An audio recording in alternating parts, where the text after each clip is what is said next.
नमस्ते बच्चों, मेरा नाम है doctor Vaibhav Awasthi and we are back with our psychology lecture. आज के लेक्चर में हम बात करने वाले हैं इस चैप्टर की जिसका नाम है first aid in mental health. यानी अगर किसी को भी मेंटल हेल्थ में कोई तकलीफ़ है तो उसको मदद मिलनी चाहिए। अक्सर डिप्रेशन में क्या मदद दी जाती है, एंग्जाइटी में क्या मदद दी जाती है, लोग मदद लेते क्यों नहीं हैं। ओके, ये सारी बातों के बारे में हम इस चैप्टर में डिस्कस करने वाले हैं। इन दिस चैप्टर सबसे पहले हम बात करेंगे इंट्रोडक्शन की, उसके बाद हम लोग बात करेंगे need for first aid. Aid का मतलब मदद। Okay, need for first aid in mental health. फिर हम लोग बात करेंगे ALGEE मॉडल की और उसके एक्शन प्लान की, और you can call it as ALGEE model. सबसे इंपॉर्टेंट सेक्शन रहेगा ALGEE मॉडल। फिर हम बात करेंगे कि डिप्रेशन में क्या फर्स्ट एड दिया जाना चाहिए, एंग्जाइटी में क्या फर्स्ट एड दिया जाना चाहिए। देखो, जैसे हम सबके घर में ना फर्स्ट एड बॉक्स होता है, छोटा सा डब्बा होता है जिसमें कापूस होता है, डेटॉल होता है, ओके, क्रीम होती है, पट्टी होती है। तो अगर किसी को मार लग जाए, चोट लग जाए, तो हम तुरंत फर्स्ट एड बॉक्स की मदद से उसकी जो चोट है उसको भरने के लिए, उसको ठीक करने के लिए हम फर्स्ट एड बॉक्स का इस्तेमाल करते हैं, यानी सबसे पहली मदद। उसी तरह से किसी को अगर मेंटल लेवल पे कोई चोट लग जाए तो उसकी तुरंत मदद होनी चाहिए, उसका तुरंत इलाज होना चाहिए। नेक्स्ट, फिर हम लोग बात करेंगे बिहेवियर इशू के बारे में, और आखिर में सबसे कमाल का टॉपिक हम डिस्कस करेंगे इंटरनेट एंड सोशल मीडिया के बारे में। नाउ सबसे पहले हम चालू करेंगे इंट्रोडक्शन से। Make a list of various activities you perform to take care of your physical and mental health. आप दो लिस्ट बनाओ। एक लिस्ट में वो सब कुछ लिखो जो आप करते हो अपने फिजिकल हेल्थ को मेंटेन करने के लिए, और एक लिस्ट में वो सब लिखो जो आप करते हो अपने मेंटल हेल्थ को मेंटेन करने के लिए। चलो फटाफट कमेंट सेक्शन में ये पोस्ट करो आप लोग, अपने फिजिकल हेल्थ को मेंटेन करने के लिए आप क्या क्या करते हैं और मेंटल हेल्थ को मेंटेन करने के लिए आप क्या क्या करते हैं। 2 मिनट इसके बारे में सोचो, फिर कमेंट सेक्शन में जवाब दो। एक कमाल की बात ये नोटिस करोगे, जब आप इसके बारे में सोचोगे तो आप ये देखोगे कि फिजिकल हेल्थ के लिए तो हम लोग बहुत कुछ करते हैं। फिजिकल हेल्थ के लिए हम लोग बैलेंस्ड डाइट, अच्छा खाना खाते हैं, ओके, साफ पानी पीते हैं।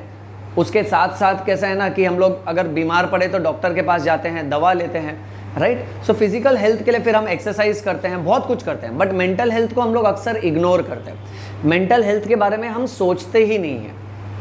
अब जैसे सपोज फॉर एग्जांपल एक छोटा बच्चा है, उसका एग्ज़ाम आने वाला है, तो उसकी मम्मी क्या करती है, उसको अच्छा खिलाएगी पिलाएगी, उसको बोलेगी कि एग्ज़ाम के पहले बराबर से आराम कर, ताकि एग्ज़ाम के पहले है ना तू बीमार नहीं पड़ना चाहिए, तेरी सेहत ख़राब नहीं होनी चाहिए। फिजिकल हेल्थ के लिए बहुत कुछ किया जाता है, बट मेंटल हेल्थ को अक्सर इग्नोर कर दिया जाता है, और इस चैप्टर में हम लोग इसी के बारे में बात करेंगे। आगे बढ़ते हैं। NIMHANS इसका फुल फॉर्म आएगा, the full form is national institute of mental health and neuro sciences. National institute of mental health and neuro sciences, इस ग्रुप ने 2014 से लेके 2016 तक पॉपुलेशन के मेंटल हेल्थ के बारे में पढ़ाई किया है, रिसर्च किया है, और एक सर्वे के दौरान इनको ये पता चला है कि 10% of the population is suffering from common mental disorder. यानी हर 100 में से ना 10 इंसान को कॉमन सीधी सादी वाली मेंटल बीमारी है। 1.9% of the population has a severe mental disorder. 1.9% लोगों को जबरदस्त गहरी मेंटल बीमारी है, मानसिक रोग है। अब 13.7% Indian population will be diagnosed with mental disorder once in their life time. यानी 13.7% पॉपुलेशन को कभी ना कभी जिंदगी में एटलीस्ट एक बार मेंटल डिसऑर्डर होगा, मतलब होगा। अब इसका कॉजेस क्या क्या है? इसका साधारण कॉज हो सकता है हमारा स्टडीज़ को लेके स्ट्रेस, छोटे बच्चों में, ऑफिस को लेके, वर्क को लेके स्ट्रेस, उसके साथ साथ relationship stress, financial stress, competition, okay, ये सारे स्ट्रेसर्स जो होते हैं ना, जो हमको स्ट्रेस देते हैं, इसके वजह से हमको मेंटल डिसऑर्डर हो सकता है अनजाने में, और हमको इस बात के बारे में पता भी नहीं चलेगा। इसलिए ये चैप्टर आया है और इसलिए अवस्थी सर का ये लेक्चर आया है। ओके, आगे बढ़ते हैं। MHFA यानी mental health first add. Mental health first add एक ऐसा ऑर्गेनाइजेशन है जो इंटरनेशनली रिकॉग्नाइज्ड है। ये इंटरनेशनली रिकॉग्नाइज्ड है और ये एक ट्रेनिंग प्रोग्राम है। इसमें जितने भी, इस ऑर्गेनाइजेशन में जितने भी लोग हैं ना, वो अक्सर आम जनता को ट्रेनिंग देते हैं और ये बताते हैं कि how to identify signs and symptoms of mental disorder, कि अगर आपको कोई मानसिक रोग है तो उसके लक्षण को आप कैसे डिटेक्ट करोगे और फिर उसका इलाज कैसे किया जाना चाहिए। इस बारे में ये ट्रेनिंग प्रोग्राम लोगों को नॉलेज देता है।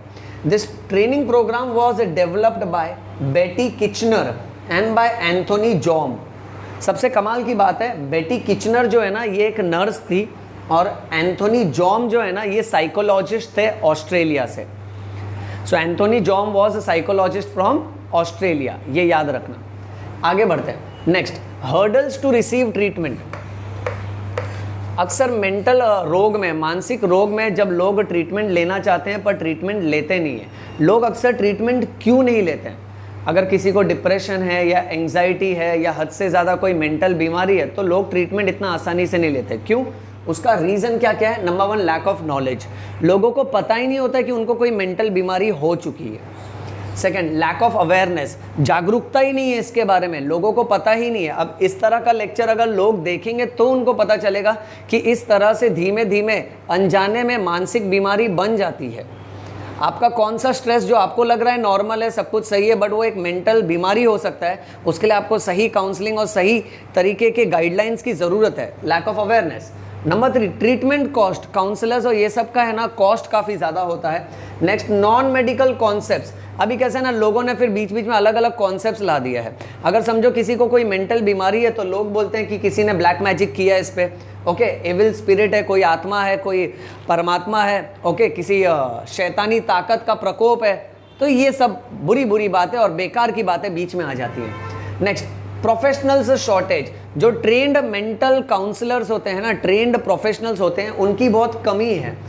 Unwillingness due to stigma. लोग ट्रीटमेंट ही नहीं लेते हैं, दे आर अनविलिंग, बिकॉज उनको लगता है ये सामाजिक कलंक है, माथे पे एक कलंक लग जाएगा। क्योंकि हर मेंटल रोग को अक्सर लोग मानते हैं कि ये एक तरह का पागलपन है। अगर आप किसी भी साइकोलॉजिस्ट या साइकेट्रिस्ट के पास जाते हो ना, तो लोग क्या बोलते हैं, ये पागलों के डॉक्टर के पास गया है, ज़रूर ये पागल हो गया है। बट ऐसा कुछ भी नहीं है। ओके, मेंटल डिसऑर्डर में पागल होना ऐसा निश्चित नहीं है, क्योंकि उसमें और भी बहुत सारी बीमारियां आती हैं, डे टू डे लाइफ की भी बीमारियां आती हैं। And last, untrained individuals giving wrong advice. जो लोग खुद ट्रेंड नहीं है पर एडवाइस देते हैं। देखो हमारे देश में ये बहुत कॉमन है, जिसको कुछ मालूम नहीं है, कोई जानकारी नहीं है, वो लोग भी सलाह देते हैं। इसलिए सलाह लेने के टाइम सबसे ज़्यादा ज़रूरी ये हो जाता है, आप ये देखो कि आप सलाह ले किससे रहे हो, क्या वो प्रोफेशनल है, क्या वो सर्टिफाइड एडवाइसर है या ट्रेनर है, ये सब चेक करना होता है। Last, slow improvement. Mental conditions इतना आसानी से इम्प्रूव नहीं करती है, इसको काफ़ी ज़्यादा समय लगता है। इसलिए इन कारण के वजह से लोग अक्सर ट्रीटमेंट नहीं लेते।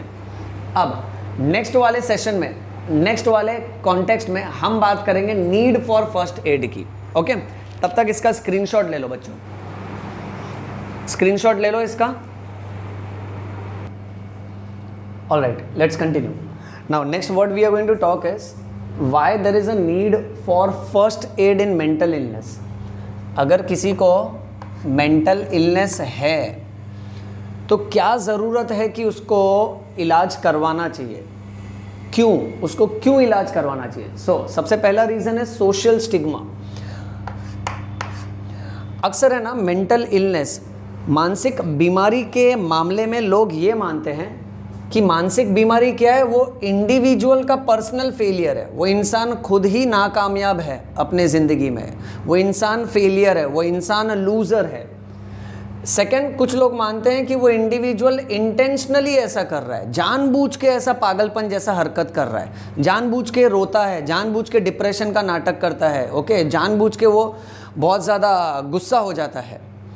तीसरा, कुछ लोग ये मानते हैं कि इंडिविजुअल का पनिशमेंट है फॉर हिज सिंस, उसके पापों की सज़ा है, बट ये गलत हो जाता है। बच्चों यहाँ आपको ये बात समझना बहुत ज़रूरी है कि मेंटल इलनेस के मामले में मदद देना क्यों ज़रूरी है, क्योंकि लोगों को है ना गलत कॉन्सेप्ट है। लोगों को लगता है अगर किसी को मेंटल इलनेस है तो इंसान खुद फेलियर है, भाई वो जानबूझ के कर रहा है, ये उसके पापों की सज़ा है। पर ऐसा नहीं है, आप उसको प्रॉपर साइकोलॉजिस्ट के पास ले जाओ, प्रोफेशनल हेल्प दिलवाओ, वो इंसान निखर के बाहर आ जाएगा इस हालात से। Next, another important reason is shame. लोगों को है ना बहुत शर्म आती है। जैसे मैं तुमको एक एग्जांपल देता हूँ। समझो आज के ज़माने में अगर कोई 10th स्टैंडर्ड में 10वीं में अगर एक लड़का फेल हो जाता है, अब फेल हो जाने की वजह से ना वो लड़का क्या है ना खुद की नाकामयाबी समझता है उसको। सो वो लड़का, उसके माता पिता, उसका परिवार फिर इतना अशेम्ड फील करते हैं ना, इतना शर्म महसूस करते हैं, फिर वो समाज में बाहर निकलना बंद कर देते हैं, लोगों से बात करना बंद कर देते हैं, रिश्तेदारी में उठना बैठना बंद कर देते हैं। तो यही चीज़ जिस तरह से 10th स्टैंडर्ड में फेल होने की वजह से पूरा फैमिली क्या करता है, खुद को विड्रॉ कर लेता है, आइसोलेट कर लेता है, एक कोने में हो जाता है, लोगों से ज़्यादा इंटरैक्ट नहीं करता। उसी तरह से अक्सर लोगों को ये लगता है कि अगर मैं मेंटल इलनेस के लिए किसी डॉक्टर के पास गया और मेरे किसी रिश्तेदार ने देख लिया कि भाई मैं दिमाग के डॉक्टर के पास जा रहा हूँ, अब समाज क्या बोलेगा कि मैं पागलों के डॉक्टर के पास जा रहा हूँ, तो मैं पागल हो चुका हूँ, और क्योंकि मैं पागल हो चुका हूँ तो मेरा और मेरे खानदान का नाम खराब होगा। और इसीलिए है ना लोग क्या करते हैं ना, लोग शर्म के मारे ट्रीटमेंट नहीं करवाते हैं, तो ये गलत है। और अक्सर ये देखा गया है कि मेंटल इलनेस जेनेटिक्स की वजह से होता है, समाज के अलग अलग फैक्टर्स के वजह से, कल्चर्स के फैक्टर्स के वजह से और एनवायरमेंटल फैक्टर्स के वजह से होता है। इसीलिए किसी भी तरह की शर्म महसूस मत करो, जब ज़रूरत पड़े जाके डॉक्टर को दिखाओ। Next, people do not know how to respond. अब मैं आपको ना एक सिंपल सा एग्जाम्पल दे देता हूँ। Suppose for example, let's say एक लड़का है जिसका नाम है रमेश। रमेश अपने दोस्त के पास जाता है और उसको बोलता है कि अरे यार बहुत तकलीफ़ हो गई, मेरा जो बड़ा भाई है वो फॉरेन कंट्री में जा रहा है पढ़ाई करने के लिए, और अब वो है ना मेरे साथ नहीं रहेगा, मुझे बहुत सोच सोच के उलझन हो रही है, मुझे बहुत तकलीफ़ हो रही है। अब उसका दोस्त जो है ना, उसका दोस्त उसको अलग किस्म का जवाब देता है, बोलता है उसमें क्या हो गया, मेरा तो कोई भाई बहन भी नहीं है, मैं कैसे अकेले रहता हूँ, तू भी अकेले रहने की आदत डाल ले। अब ये क्या, इसने इसको गलत सलाह दी ना, इसने उसको गलत दिशा में मोड़ दिया। So people do not know how to respond. इसके दोस्त को पता नहीं है कि किस तरह से रिस्पॉन्स करना चाहिए। बजाय इसके अगर इसका दोस्त इससे ये बोलता कि देख रमेश तू चिंता मत कर, मैं समझ सकता हूं कि अगर मैं भी तेरी जगह पे होता ना तो मुझे भी इस तरह का दुख महसूस होता। So rather than telling him that कि मेरा भी तो भाई नहीं है ना, राइट। सो ये गलत तरीका होता है बात करने का। सो अक्सर people they don't know how to respond. And very important, family and friends are not substitute to doctors. Mental illness के मामले में family and friends they are not substitute to professional help. यानी जो एक professional counsellor, psychologist या psychiatrist कर सकता है ना, वो फैमिली और फ्रेंड्स नहीं कर सकते। इसीलिए उसको प्रोफेशनल इंसान बोलते हैं, क्योंकि वो इस तरह के केसेस में एक्सपर्ट होता है। Next, people do not always seek help. लोग अक्सर ना ज़्यादातर मदद लेते नहीं है मेंटल बीमारी के मामले में। मेंटल इलनेस के मामले में लोग इतना ईजिली हेल्प नहीं लेते हैं। अब इतना ईजिली हेल्प क्यों नहीं लेते? Number one, superstition. उनको लगता है भाई कोई भूत, कोई प्रेत, कोई आत्मा या फिर किसी की नज़र लग गई है, किसी की पनौती लग गई है। ये काफ़ी गलत होता है। दूसरा, फिर वो अनट्रेंड प्रोफेशनल्स के पास जाते हैं। अनट्रेंड प्रोफेशनल्स, कोई बाबा, पंडित, मौलवी, पुजारी, प्रीस्ट, इसके पास जाएंगे और तरह तरह का नॉन साइंटिफिक टेक्निक को अडॉप्ट करेंगे। तीसरा, सोशल स्टिग्मा। उनको लगता है समाज में अगर लोगों को पता चलेगा कि हमको कोई मेंटल तकलीफ है तो लोग क्या बोलेंगे, ये मेंटल हो गया। मेंटल हो गया यानी पागल हो गया। सो हमारे कंट्री में ना सी मेंटल का मीनिंग होता है माइंड, बट समाज में मेंटल का मीनिंग होता है मेंटल हो गया यानी पागल हो गया। समाज ही मेंटल है। ओके, सो ये सब की वजह से ना लोग अक्सर है ना मदद नहीं लेना चाहते हैं। अगर राइट टाइम पे मदद लेना तो हम क्या कर सकते हैं, कंडीशन का डायग्नोसिस कर सकते हैं, यानी कंडीशन को डिटेक्ट कर सकते हैं। इंटरवेंशन कर सकते हैं। इंटरवेंशन यानी जो डॉक्टर है ना वो बीच में घुस के सही तरीके से उसको वापस से रिकवर करवा सकता है। And lastly we can prevent relapse, इस तरह का एपिसोड दोबारा ना आवे उसको भी रोका जा सकता है। ये समझे? चलिए आगे बढ़ते हैं। Chennai got the licence for mental health first aid training programme. Chennai को लाइसेंस मिला MHFA का, कब? 2017 में। उसके बाद चेन्नई में बहुत सारे ऐसे ट्रेंड प्रोफेशनल्स तैयार कर दिए गए और हमारे चेन्नई में फिर जब जब किसी को कोई मेंटल तकलीफ होती है ना, सो ये ट्रेनिंग प्रोग्राम के लाइसेंस के तहत जितने भी प्रोफेशनल्स हैं वो लोग फिर प्रोफेशनल एडवाइस, सलाह दे के, सही गाइडलाइन दे के लोगों को रिकवर करने में मदद करते हैं। ये बहुत अच्छी बात है। नेक्स्ट, अब आता है बहुत important topic, that is ALGE action plan. आइए बच्चों, अब मैं आपको यह बात बताता हूं कि अगर आपके जिंदगी में कोई मानसिक तौर पे बहुत ज्यादा परेशान है ना, तो आप उसकी मदद कैसे कर सकते हो। So here is the sentence which says be the difference in someone's life, apply ALGE। किसी की जिंदगी में फर्क पैदा करो। कैसे फर्क पैदा करोगे? By applying ALGE mechanism, by applying ALGE action plan. And what is the full form of ALGE that I have mentioned over here. अब अगर कोई अपने जिंदगी में मानसिक तौर पे बहुत ही ज्यादा परेशान है तो उसकी मदद आप कर सकते हो, डेफिनेटली आप उसकी मदद कर सकते हो bye adopting this particular plan. अब ये प्लान समझाने से पहले, ये प्लान समझाने से पहले ये बात समझ लेना बहुत इंपॉर्टेंट है कि अगर कोई भी मेंटली अगर बीमार है या मेंटली अगर उसको तकलीफ हो रही है ना, तो उसमें जो लक्षण आएंगे, उसमें जो साइंस एंड सिम्टम्स आएंगे ना, वो साइंस एंड सिम्टम्स आपको कैसे पता चलेगा? उसका रेड फ्लैग, उस लक्षण का सबसे मुख्य बात, मेन बात, इसलिए लाल झंडा बोला है, रेड फ्लैग। उसकी मेन बात ये होती है, the behaviour of the person will be different from how they usually behave. यानी जिस तरह से समझो, फॉर एग्जांपल अगर मेरे को मलेरिया है तो मुझे बुखार आने लगेगा, ठंडी लगने लगेगी, करेक्ट? तो ये मलेरिया के सिम्टम्स है। But mental illness, physical illness का सिम्टम से समझ में आता है, बट मेंटल इलनेस का सिम्टम हर किसी को नहीं समझेगा। मेंटल इलनेस का सिम्टम सिर्फ उन्हीं लोगों को समझेगा जो उस पेशेंट के करीब के हैं, यानी उसके फैमिली और फ्रेंड्स को समझेगा, क्योंकि उसका फैमिली और फ्रेंड जानता है कि हाउ दे यूजुअली बिहेव, ये नॉर्मली कैसे बिहेव करता है और अब इसका बिहेवियर किस तरह से अलग हो चुका है, how the behaviour has shifted. So इसमें ऐसा कोई नया टॉपिक नहीं आता। जो उसे पहले से जानता है ना, उसके बिहेवियर को जानता है और उसमें बदलाव देखता है ना, वो लोग इस बात को सबसे पहले डिटेक्ट कर पाते हैं। और वो लोग को है ना, इस पेशेंट को ज़्यादा से ज़्यादा प्रोत्साहित करना चाहिए कि वो जाए और प्रोफेशनल हेल्प ले। अब ALGE का फुल फॉर्म क्या है? Number 1, approach, assess and assist, that is A।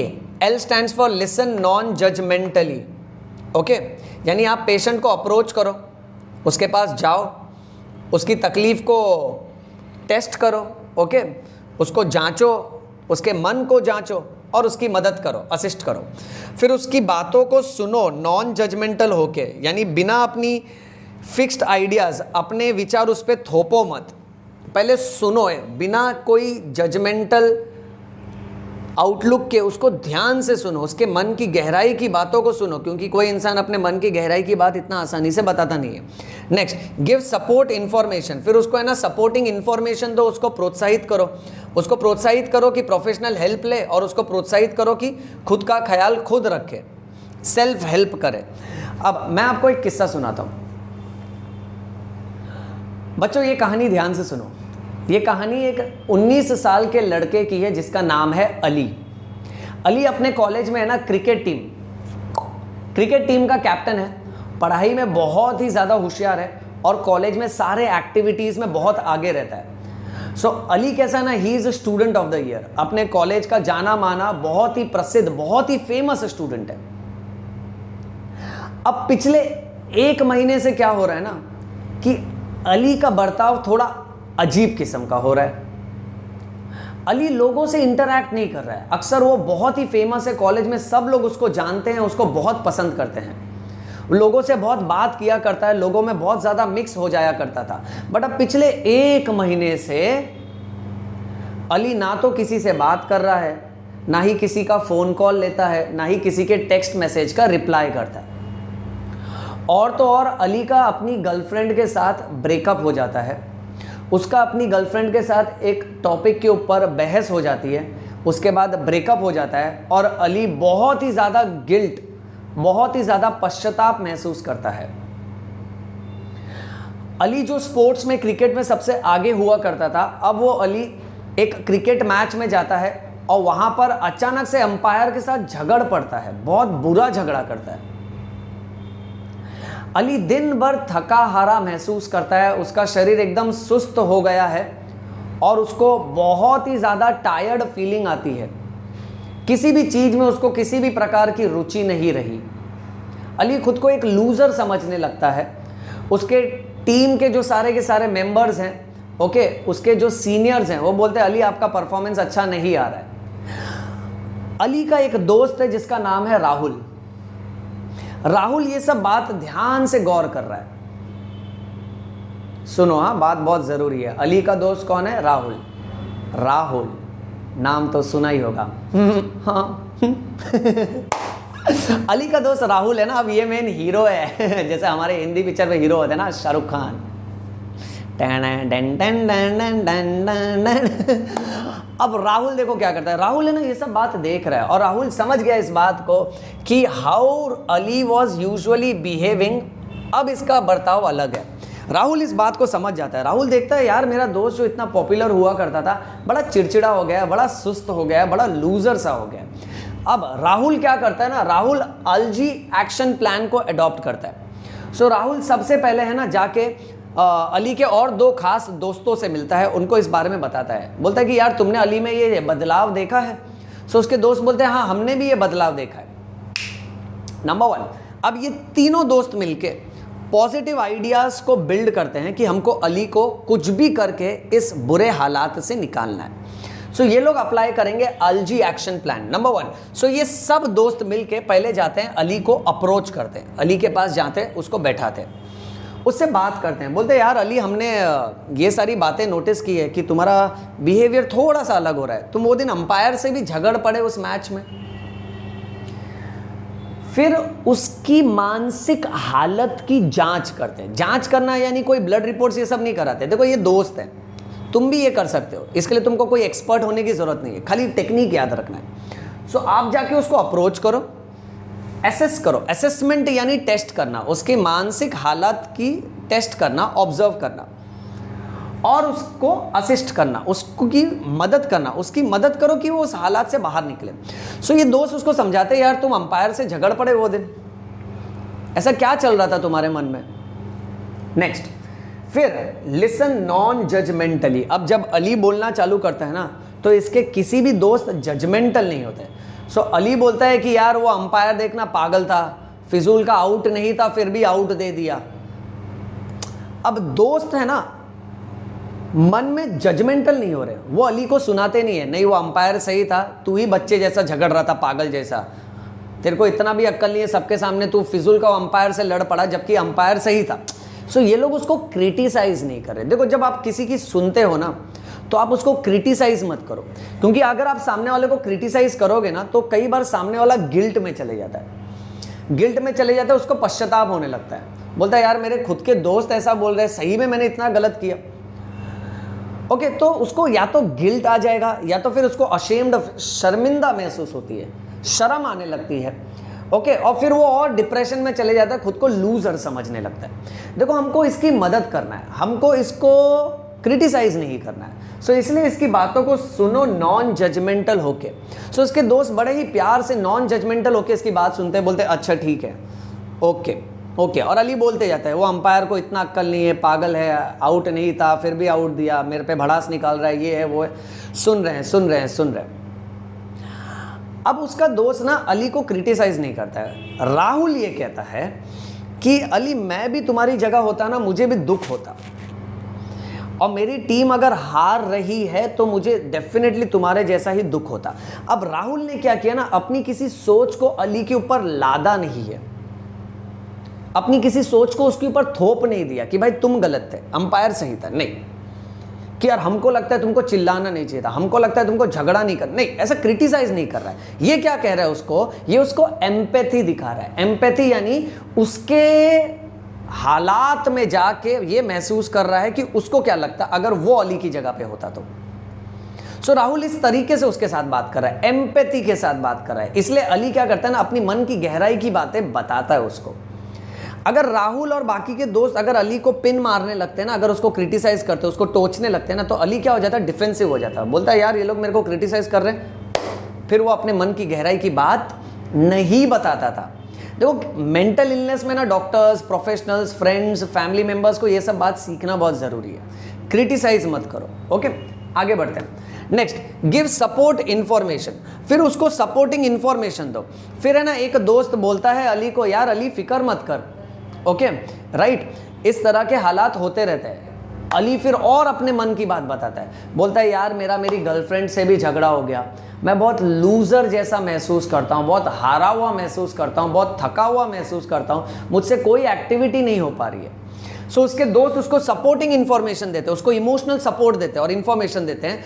Rahul कहता है कि अली देख कैसा है ना, कि जिंदगी में है ना इस तरह के बुरे फेजेस आते हैं। दूसरा दोस्त बोलता है पर बुरा फेज हमेशा नहीं रहता है, ये वक्त की बात है।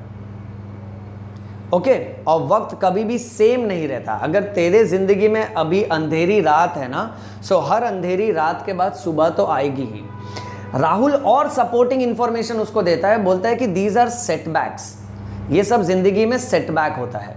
ओके, जिंदगी में मेरी बात ध्यान से सुनो सब लोग, जिंदगी में कभी भी अगर सेटबैक आए, सेटबैक यानी अगर आपको चोट लगी है, आप गिर गए हो, ओके, सो गिरना इंपॉर्टेंट नहीं है, गिर के उठना बहुत इंपॉर्टेंट है। अगर आप किसी भी रेसलिंग में या बॉक्सिंग मैच में अगर आप देखें, सामने वाला जब गिर जाता है ना, सो रेफरी काउंट करना शुरू कर देता है। वो 1 2 3 4 5 6 7 8 9 तक काउंट करता है। लोगों को लगता है ये गया, ये इसके जिंदगी का सेटबैक है। बट 9 के बाद अगर वो खिलाड़ी खड़ा हो जाए ना 10 पे, तो इसको बोलते हैं bounce back. Bounce back is much more important than setback. 9 तक लोगों को लगेगा ये तो भाई खत्म हो गया, फिर 9 के बाद जब ये इंसान उठ के खड़ा होगा ना, वो ज्यादा मैटर करता है। आप 9 काउंट्स तक हारा हुआ महसूस कर रहे थे, कोई फर्क नहीं पड़ता है, बट 10वें काउंट से पहले आप उठ खड़े हुए ना, वो मायने रखता है। Bounce back is much more important than setback. ये बात हमेशा याद रखो, लाइफ में आपको हमेशा काम में आएगी। सो यहाँ क्या होता है ना, राहुल भी अपने दोस्त अली को यही समझाता है कि सेटबैक्स तो आते रहते हैं, ओके, और इसके वजह से हमको लूजर महसूस नहीं करना चाहिए, क्योंकि आखिर काउंट में भी गेम चेंज हो सकता है, लास्ट 1 काउंट पे भी गेम चेंज हो सकता है। सो ये उसको सपोर्टिंग इंफॉर्मेशन दे रहे हैं। नेक्स्ट, फिर सब दोस्त मिलकर उसको एनकरेज कर रहे हैं कि प्रोफेशनल हेल्प लेना चाहिए। सब दोस्त मिलकर उसको बोलते हैं कि हमको एक काउंसलर के पास जाना चाहिए। तो अली बोलता है नहीं यार, मैं काउंसलर के पास जाऊंगा, बाकी कॉलेज के दोस्त देखेंगे, उनको पता चलेगा, वो लोग मेरा मजाक उड़ाएंगे। सो राहुल वापस से बीच में आके कहता है कि देखो, उनको अगर मजाक उड़ाना है तो उनको मजाक उड़ाने दो, ठीक है, और तुम अकेले नहीं हो, हम भी तुम्हारे साथ चलेंगे। हम बताएंगे कि हम सब गए थे काउंसलर के पास, जनरल विजिट के लिए गए थे, बातचीत करने गए थे। सो यहाँ राहुल कितना पॉजिटिव रोल प्ले कर रहा है वो देखो। और आखिर में फिर अली को एनकरेज किया जाता है सेल्फ हेल्प और सेल्फ केयर के लिए। सो बाकी के दोस्त और राहुल बोलते हैं यार अली और हम लोग एक काम करेंगे, रोज शाम को है ना वॉक पे चलेंगे, और किसी दिन अगर तुझे वॉक पे चलने का मन नहीं है ना, सो हम कहीं बैठ के आराम से बातें करेंगे। ओके, या तो हम लोग कोई फिजिकल एक्टिविटी में इन्वॉल्व हो जाएंगे, या तो स्पोर्ट्स खेलेंगे किसी भी तरह का, जो तुम्हारी रुचि है उसके लिए थोड़ा समय निकालेंगे। सो यस बच्चों, ये होता है आलजी मॉडल, जहां अगर आप इसको प्रॉपरली फॉलो करो तो आप किसी भी मेंटल सिकनेस वाले इंसान की काफ़ी ज़्यादा रिकवरी करवाने में मदद कर सकते हो। Moving on, next, self care strategies. अगर किसी इंसान को खुद की मदद खुद करना है तो उसको क्या क्या करना चाहिए। जिंदगी की एक कहावत है कि self help is the best help. अगर आपके ज़िंदगी में कोई भी मुसीबत है ना, खुद की मदद खुद करो। अब आप खुद की मदद कैसे कर सकते हो। Number 1, sleep. बराबर आपको नींद लेनी चाहिए 7 से 8 घंटे की। 24 घंटे में से 7 से 8 घंटा बराबर आप नींद लें, और है ना सेम टाइम शेड्यूल रखें। जिस समय सो रहे हो ना वही समय सो, जिस समय उठ रहे हो उसी समय पे उठो। ऐसा करने से कैसा है ना, एक रिदम सेट होता है हमारे बॉडी का। Next, reduce screen time. Mobile, laptop, okay, जितने भी आपके इंटरनेट वाले गैजेट्स हैं उसका है ना समय कम कर दो, उसको फिजूल टाइम मत दो, और उसका है ना एक शेड्यूल बनाओ, एक स्लॉट बनाओ, सेट टाइम फॉर इंटरनेट। जितना हो सके ना ये फिजिकल गैजेट्स से दूर रहो, उसका एक समय बना लो कि ठीक है सुबह आधा घंटा, शाम को आधा घंटा मैं इंटरनेट यूज़ करूँगा, दोस्तों से चिट चैट करूँगा, या तो फिर किसी भी तरह का सोशल मीडिया साइट का इस्तेमाल करूँगा। आगे फिजिकल एक्टिविटी बढ़ाओ, ओके, सो या तो आप रनिंग करो, या तो आप स्किपिंग करो, ओके, या तो आप क्रिकेट खेलो, किसी ना किसी तरह की फिजिकल एक्टिविटी करो, ये आपको ज़्यादा काम में आएगी। लास्ट, एंगेज इन हॉबीज़, आपकी जिसमें रुचि है ना, ओके, आपको जो चीज़ पसंद है वो करो। आपको ड्राइंग पसंद है, ड्राइंग के लिए समय निकालो। आप एक टाइम पे अच्छा गाना गाया करते थे, गाना गाने के लिए समय निकालो, म्यूज़िक के लिए समय निकालो। आपको स्केच करना, पेंट करना पसंद है, वो करो। अवस्थी सर को टीचिंग पसंद है, अवस्थी सर जब भी फ्री होते हैं सीधा रिकॉर्ड करने लग जाते हैं। ओके, सो अपने हॉबी के लिए समय निकालो। हॉबीज़ बहुत ज़्यादा ज़रूरी है, जो आपको पसंद है। आपको डांस करना पसंद है, आप डांस करिए, okay. Next, build and maintain social support, ज़्यादा से ज़्यादा लोगों से मिलो, नए रिश्तेदारी को जोड़ो और रिश्तेदारी को बरकरार रखो। जोड़ने से याद आया, ज़्यादा से ज़्यादा बायो और साइकोलॉजी वाले दोस्तों से मिलो और उनको बोलो इस चैनल पे आए और कमेंट करें, सब्सक्राइब करें, okay, because this is a wonderful channel जहां अवस्थी सर सिखा रहे हैं बायोलॉजी और साइकोलॉजी। एंड द मंत्र इज यो यो बायो, समझ में आयो, प्रेम रतन धन पायो। चलिए इसका स्क्रीनशॉट ले लो बच्चों, स्क्रीनशॉट ले लो। All right, let's continue better. Now next what we are going to talk is first aid in depression. अगर कोई इंसान डिप्रेशन में है, बहुत ही ज़्यादा हताश है, बहुत ही ज़्यादा निराश है, बहुत ही ज़्यादा दुखी है, तो उसकी मदद करनी चाहिए। बट सबसे पहले ये जान लेना चाहिए कि डिप्रेशन के कारण क्या क्या होते हैं। सबसे पहला कारण है ब्रेकअप इन रिलेशनशिप। बॉयफ्रेंड का गर्लफ्रेंड के साथ ब्रेकअप हो गया, गर्लफ्रेंड का बॉयफ्रेंड के साथ ब्रेकअप हो गया, बॉयफ्रेंड का बॉयफ्रेंड के साथ ब्रेकअप हो गया। ये भी होता है आजकल। So breakup in relationship is one of the most commonest cause of depression. फिर तुम ऐसे किसी दोस्त जिसका ब्रेकअप हो गया ना, उससे जब फोन पे बात करोगे ना, बहुत हारा हुआ होता है, बहुत दुखी होता है। आप एकदम लाइफ में मस्त हो, मजे में हो, एकदम कूल, एकदम आप उसको फोन करते हो, हेलो कैसा है, जिंदा हूं। ऐसे बोलता है वो, okay. So breakup in relationship, in fact when relationship starts तभी से डिप्रेशन चालू हो जाता है। Remember that, okay. आगे बुलिंग, अगर कोई ने किसी का बहुत मजाक बनाया है और उसको बुली किया है ना बचपन में, तो वो डिप्रेशन का कारण हो सकता है। उस तरह की चोट जो लंबे समय की होती है ना, उसके वजह से डिप्रेशन हो सकता है। अनरिजॉल्व्ड ग्रीफ सिंस चाइल्डहुड, ऐसा कोई मामला है बचपन से जो अभी तक ठीक नहीं किया गया है। बहुत सारे बच्चे होते हैं जिनके पालन पोषण में बहुत तकलीफ होती है, ओके। माँ बाप में झगड़ा होता है, ओके, पिताजी शराब पी के आते हैं, बच्चे को मारते हैं, माँ को मारते हैं। सो वैसा तरीका का कोई ग्रीफ होगा ना जो बचपन से है। इमोशनल प्रॉब्लम्स के वजह से भी डिप्रेशन होता है। फैमिली हिस्ट्री ऑफ डिप्रेशन, कुछ लोगों के मम्मी डैडी को ऑलरेडी डिप्रेशन था, उसके हिसाब से फैमिली में बहुत टेंशन है, तो उसके वजह से भी डिप्रेशन होता है। एग्जाम प्रेशर के वजह से भी डिप्रेशन होता है। प्रॉब्लम्स विथ फ्रेंड्स, फ्रेंड्स के साथ प्रॉब्लम हुई, फ्रेंड्स बात नहीं कर रहे हैं, ओके राइट, झगड़ा हो गया, उसके वजह से भी डिप्रेशन होता है। डिप्रेशन में ना पेशेंट को बहुत सारी नेगेटिव फीलिंग आती है, उसको होपलेसनेस, हेल्पलेसनेस महसूस होता है। होपलेसनेस मतलब कोई उम्मीद नज़र नहीं आती, हेल्पलेसनेस यानी कोई मदद नज़र नहीं आती, वो खुद को लूज़र मानने लगता है। अब अगर किसी को डिप्रेशन है तो हम इसका पता कैसे लगाएंगे? So there are certain warning signs and symptoms of depression. Number 1, feeling tired. Depression का पेशेंट हमेशा थका हुआ रहता है, कोई काम किया नहीं फिर भी थका हुआ रहेगा। सुबह उठा, 10 घंटे की नींद के बाद उठा, फिर भी थका हुआ महसूस करता है। स्लीप्स मोर देन यूजुअल, हद से ज़्यादा सोता है, जब भी टाइम मिलता है ना बहुत थका हुआ महसूस करता है और सोते रहता है।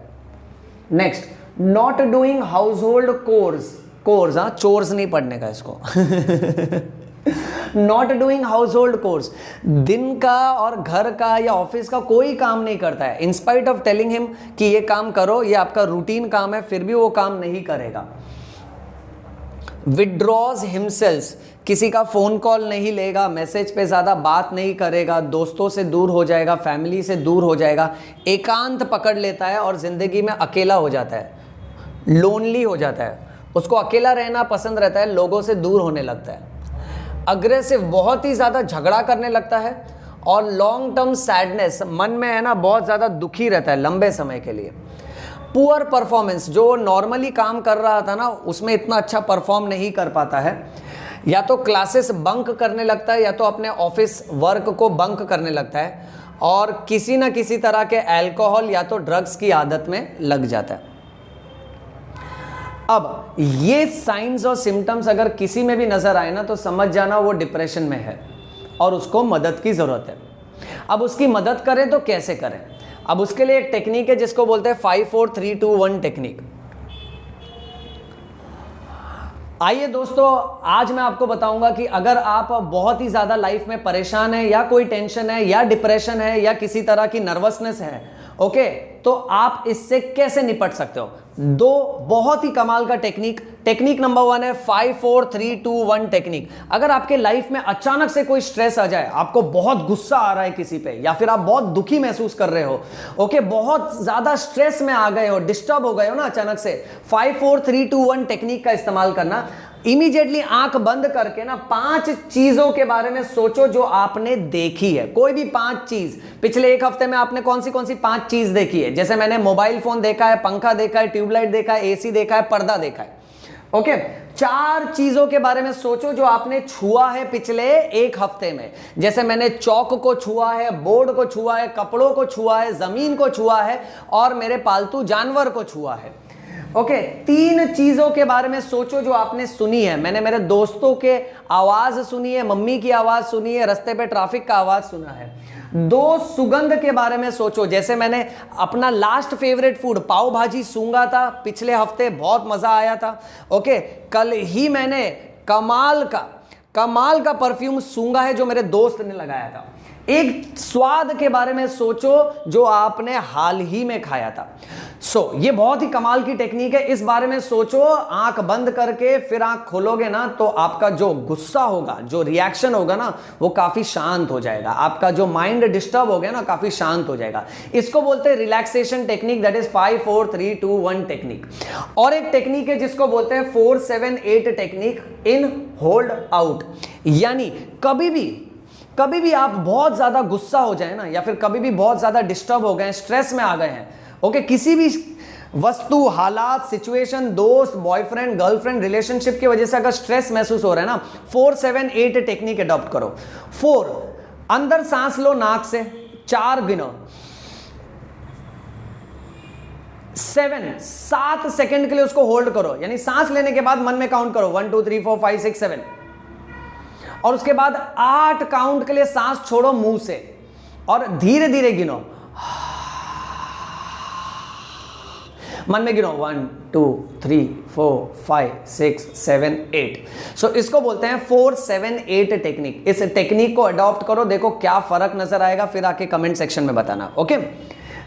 ये था 5 4 3 2 1 टेक्निक, और ये था 4 7 8 technique. Moving on, next, first aid in anxiety. किसी को अगर बहुत ज्यादा नर्वसनेस है तो उसका वार्निंग साइंस और सिम्टम्स क्या होगा, ओके। फिजिकल लेवल पे उसको पैल्पिटेशन होगा, दिल की धड़कन तेज हो जाएगी, और वो अपने दिल की धड़कन से वाकिफ हो जाएगा। आपका दिल आपके छाती के अंदर धड़क रहा है, बट आपको उसका एहसास नहीं है अभी।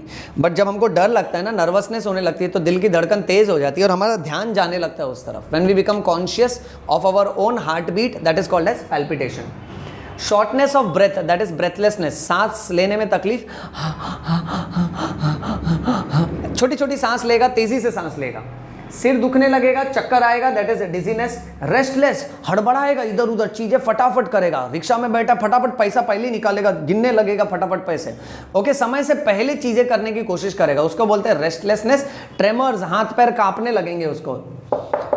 इस तरह के लक्षण आते हैं, फिजिकल लक्षण आते हैं एंजाइटी में। नेक्स्ट, साइकोलॉजिकल सिम्टम्स क्या क्या होगा।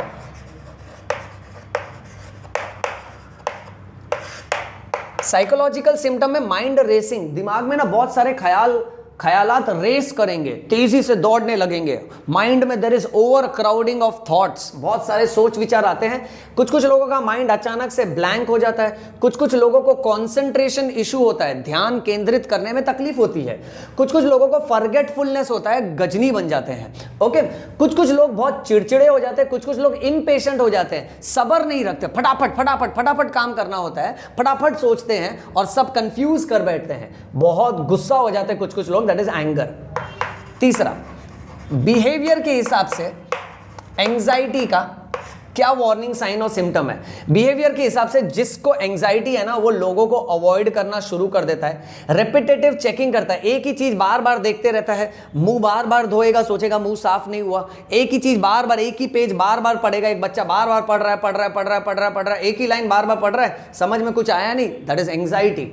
एस्केपिंग द सिचुएशन, जो भी हालात होंगे ना उससे भागने लगेगा, उसका डट के सामना नहीं करेगा। सो इस तरह के लक्षण अगर किसी में भी नजर आए ना, उसको एंजाइटी डिसऑर्डर बोलते हैं। और एंजाइटी डिसऑर्डर हो या डिप्रेशन हो, अब उससे निपटना है तो क्या करें, 4 स्टेप्स का पालन करना है। स्टेप नंबर 1, वो पेशेंट के फैमिली मेंबर्स से मिलो, उनको बताओ कि इसको इस तरह की तकलीफ है। Step number 2, sound listening, patient की सारी बातों को, उसके मानसिक हालातों को ध्यान से सुनो, उसको क्रिटिसाइज मत करो, एम्पैथी रखो, उसके हालात से, उसके नजरिए से देखो, समझो वो क्या महसूस कर रहा है। नंबर 3, गिव इमोशनल सपोर्ट, उसको क्रिटिसाइज मत करना, ओके, उसके अगेंस्ट मत बोलना और उसको नीचा मत दिखाना, ओके, और उसको ये महसूस मत होने देना कि उसमें कोई कमी है, उसको इमोशनल सपोर्ट देना। नंबर 4, टेक प्रोफेशनल हेल्प, उसको डॉक्टर के पास ले जाओ या तो किसी काउंसलर के पास ले जाओ। ये समझे बच्चों? चलो स्क्रीनशॉट मार लो, इसका एक स्क्रीनशॉट ले लो, स्क्रीनशॉट ले लो, स्क्रीनशॉट ले लो। स्क्रीनशॉट बेच रहे हैं सर। ऑलराइट, लेट्स कंटिन्यू बेटा। Now there are certain behaviour issues, यानी addiction.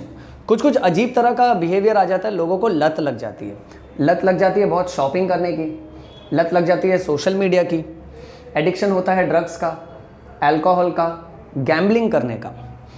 As per DSM-5 diagnostic and statistical records of mental health 5th version ने कहा था कि ये सब जो इशू है ना, ये एबनॉर्मल बिहेवियर इशू है।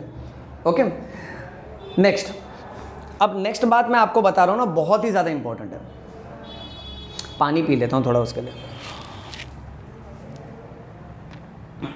तब तक आप लोग शट का फुल फॉर्म देखो क्या है, service for healthy use of technology. Okay, उसको बाय हार्ट कर लो अच्छे से।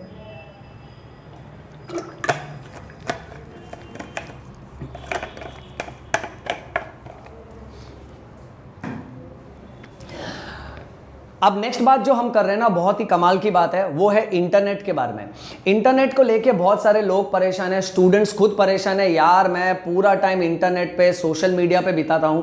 पेरेंट्स परेशान है कि बच्चे को है ना, कैसा है कि वो नहाता नहीं है, there is no personal hygiene, क्योंकि वो ऑनलाइन बैठा रहता है। ओके, बच्चा हद से ज़्यादा खाना खा रहा है या तो खाना ही नहीं खा रहा है। हम डॉक्टर्स क्लिनिक में देखते हैं बहुत सारे लोगों को सिर दर्द होता है, गर्दन में दर्द होता है, आंखें सूखने लगती है, कमर में दर्द होता है इंटरनेट की वजह से। Okay, Facebook, Twitter, Instagram, YouTube, ये सब की वजह से internet internet internet. The problem is not internet, the problem is how we use it and for how long we use it, whether we are using it for good purpose for a limited period of time or whether we are using it for unlimited period of time watching criminal stuff, watching pornography or watching something which is unacceptable. So ये internet की problem से कैसे निकल के आए। एक clinic है जिसका नाम है shut, service for healthy use of technology. ये क्लिनिक है ना, स्टार्ट किया था NIMHANS यानी national institute of mental health and neuro sciences ने। यह क्लिनिक सबसे पहली बार सेटअप हुआ था बेंगलुरु में, जहां एक सबसे पहला पेशेंट देखा गया था। 26 साल का एक अनएम्प्लॉयड इंसान था जिसको नेटफ्लिक्स देखने की लत लग गई थी। जी हाँ दोस्तों, हम सब में भी इस तरह की आदत होगी। कुछ लोगों को वेब सीरीज देखने की लत लग गई है, नेटफ्लिक्स की लत लग गई है, अमेजॉन प्राइम की लत लग गई है, यूट्यूब की लत लग गई है, व्हाट्सएप की, इंस्टाग्राम की, फेसबुक की। ये अलग अलग तरह का इंटरनेट और सोशल मीडिया है ना, ये एक तरह का एडिक्शन बन चुका है। अब हमारे बच्चे को इसमें से कैसे निकाले, हमारे फ्रेंड्स को इस प्रॉब्लम से कैसे निकाले, उस बारे में मैं बात कर रहा हूं यहां पे। बेंगलुरु में जब ये 26 साल का इंसान, जब ये पेशेंट जब क्लिनिक में आया था ना, तब हम डॉक्टर्स ने देखा था इसको नेटफ्लिक्स देखने की आदत लग गई थी, और जबकि ये बेरोजगार था। फिर डिटेल में जब पूछा ना तो पता चला एक्चुअली इसको नेटफ्लिक्स देखने की लत क्यों लगी, क्योंकि इसके ऊपर बहुत ज्यादा प्रेशर था इसके फैमिली मेंबर्स की तरफ से। So deep down in his mental process इस पे बहुत ज्यादा दबाव था एम्प्लॉयमेंट को लेके, रोजगारी को लेके, और इसकी तुलना की जाती थी। और ये खुद देख रहा था कि इसके सारे दोस्त लाइफ में सेटल है, they were doing absolutely well in their life, and that is the reason why ये बहुत हारा हुआ महसूस कर रहा था, ये डिप्रेशन में था।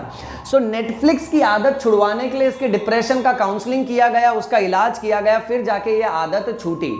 अब इंटरनेट के मामले में हमको क्या याद रखना है ना, we have to remember 4 important C, 4 C's of internet. Number 1 craving, अगर इंटरनेट की बहुत ही ज्यादा आदत है आपको, 1। सेकेंड, वो आदत आपके कंट्रोल में है कि आपके कंट्रोल में नहीं है। थर्ड, क्या कंपलसरी डेली आपको इंटरनेट का इस्तेमाल करना पड़ता है। नंबर 4, अगर इस्तेमाल नहीं किया तो उसका कोई कॉन्सिक्वेंस आता है क्या, शरीर में कोई बदलाव आता है, मन में कोई बदलाव आता है, कुछ रेस्टलेसनेस होता है, सिरदर्द होने लगता है, चक्कर आने लगता है, उलझन होने लगती है, बेचैनी होने लगती है। अगर इंटरनेट नहीं इस्तेमाल किया, इसमें से कोई लक्षण आता है, 4 में से अगर 3 का जवाब अगर हां है ना, तो आपके जिंदगी में इंटरनेट की प्रॉब्लम है। ये इंटरनेट की प्रॉब्लम हम लोग ने अक्सर देखा है कि आजकल कैसा है ना, लोगों को तरह तरह के लक्षण आने लगते हैं इसके वजह से। अगर आप में प्रोक्रास्टिनेशन बहुत ज्यादा है, आप काम को बहुत ज्यादा डिले कर रहे हो, ओके, आप इंटरनेट का इस्तेमाल कर रहे हो क्योंकि आपको बोरडम हो रही है अपने रूटीन से, आपको समय का कोई महत्व नहीं है, कोई वैल्यू नहीं है, there is no sense of time. Internet की वजह से आपको यूफोरिया महसूस होता है, आपको अच्छा महसूस होता है, ओके। और there is inability to prioritise, आप अपने काम को पीछे रख देते हो, इंटरनेट को आगे रख देते हो, इंटरनेट को ज्यादा प्रायोरिटी देते हो। फेलिंग टू ईट, कुछ लोग खाना नहीं खाते हैं समय पे क्योंकि इंटरनेट पे चिपके होते हैं, मोबाइल पे चिपके होते हैं। कुछ लोग हद से ज्यादा खाना खाते हैं क्योंकि मोबाइल पे चिपके होते हैं। कुछ लोगों को सिर दर्द, गर्दन में दर्द, कमर में दर्द, आंखों में तकलीफ, ये सब तरह का तकलीफ आता है इंटरनेट की वजह से। कुछ लोगों को रातों में नींद नहीं आती है इंटरनेट की वजह से, स्लीप साइकिल डिस्टर्ब होता है इंटरनेट की वजह से। कुछ लोग पर्सनल हाइजीन नहीं मेंटेन कर पाते हैं इंटरनेट की वजह से। सो ये इंटरनेट की जो आदत है, ये आदत क्या है, क्यों है, इस बारे में आपको पता चला। अब इस आदत को छोड़ें कैसे, उसके लिए आप ये वीडियो शुरुआत से देखिए। अगर आपने ये वीडियो शुरुआत से लेके एंड तक देखा है, सो इसमें मैंने आपको जो जो मेथड्स बताए हैं, वो सारे मेथड्स की मदद से you can provide first aid for people with mental illness, and internet is also one of the mental illness. ये बात समझ में आई सबको? चलो स्क्रीनशॉट ले लो इसका।